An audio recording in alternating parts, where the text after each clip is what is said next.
What encounters do we face at midlife? The first encounter is your body has changed. And you realize that, and it's still changing and it's changing rapidly. Okay.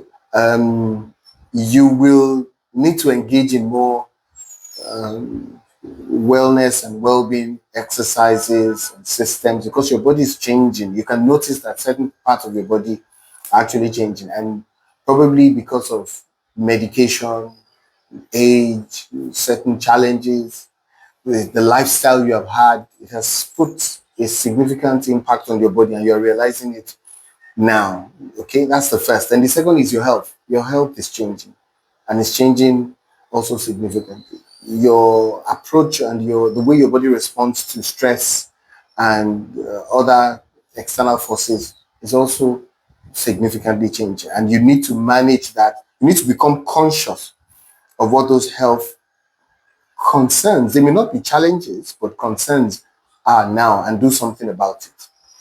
Okay. The next is your interest, the kind of interest that you have. Your interest is changing. You were interested in certain issues before, maybe some type of very active sports or some interest, but right now your interest is changing. You're not as active with those things. You might have even invested a lot in the gears for it's just the reality of life, and you have to adjust to it.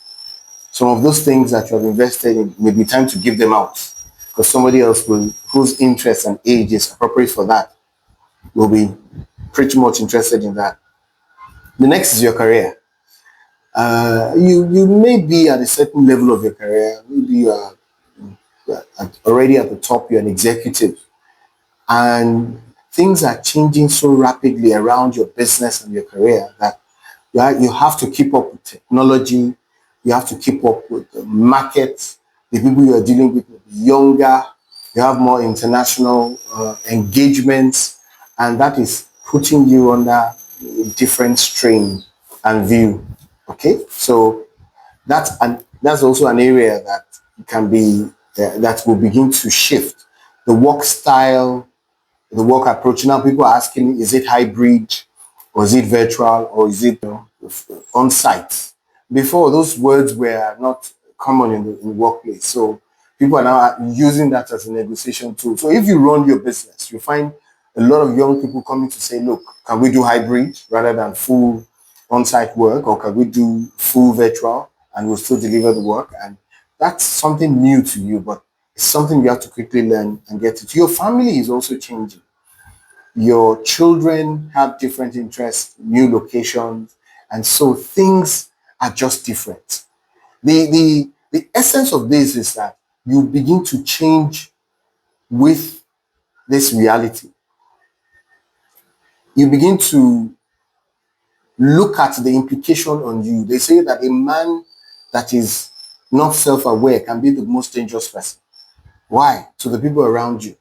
You want to remain who you were, but those transitions are happening. Relevant. Sometimes they're not including you into conversations anymore because they don't think you're relevant to what is going on. Even in the family sometimes. So don't worry. He doesn't need to know, or she doesn't need to know, and they just go ahead and do stuff. What do you need to do now to re-engineer yourself, to reposition yourself so that you can remain included, you can remain relevant, you can have better health, you can develop new interests and develop new friendships, see new locations, expand your mind. You can't continue to think in a very rigid way about life, to say this is all we have known, or this is how we used to do it. That won't cut it anymore. It is time to learn new things, do some online course, expose yourself to new groups, engage in new hobbies, and just get to know life with a different dimension. And you'll see that the new lease of life, new energy, new passion will come in. Connect with new sports that can be both very active, yet doesn't put too much pressure on your body, but it keeps you going. And as you build, you find that your energy is back. Your ability to move your body and do things are back. Ability to be social and well-rounded. You're back with it again. And you won't, I think the most important thing here is not to have an end of life mindset as if I'm winding down because I'm in my 50s or I'm in my late 40s. Oh, I've passed the middle mark of the age. If you imagine you're going to live till 90, that means the moment you are 45, you're already thinking, I'm halfway through. Let me start winding down. No, this is another 45 years that you can, grow. You can begin to have a new trajectory, opportunities, dream bigger, dream differently, set new, buy an atlas or buy a map and circle new countries that you want to visit, new places you want to go, even within your own country, places you've never been before that you decide, I'm going to go and visit this place. I think you can do that.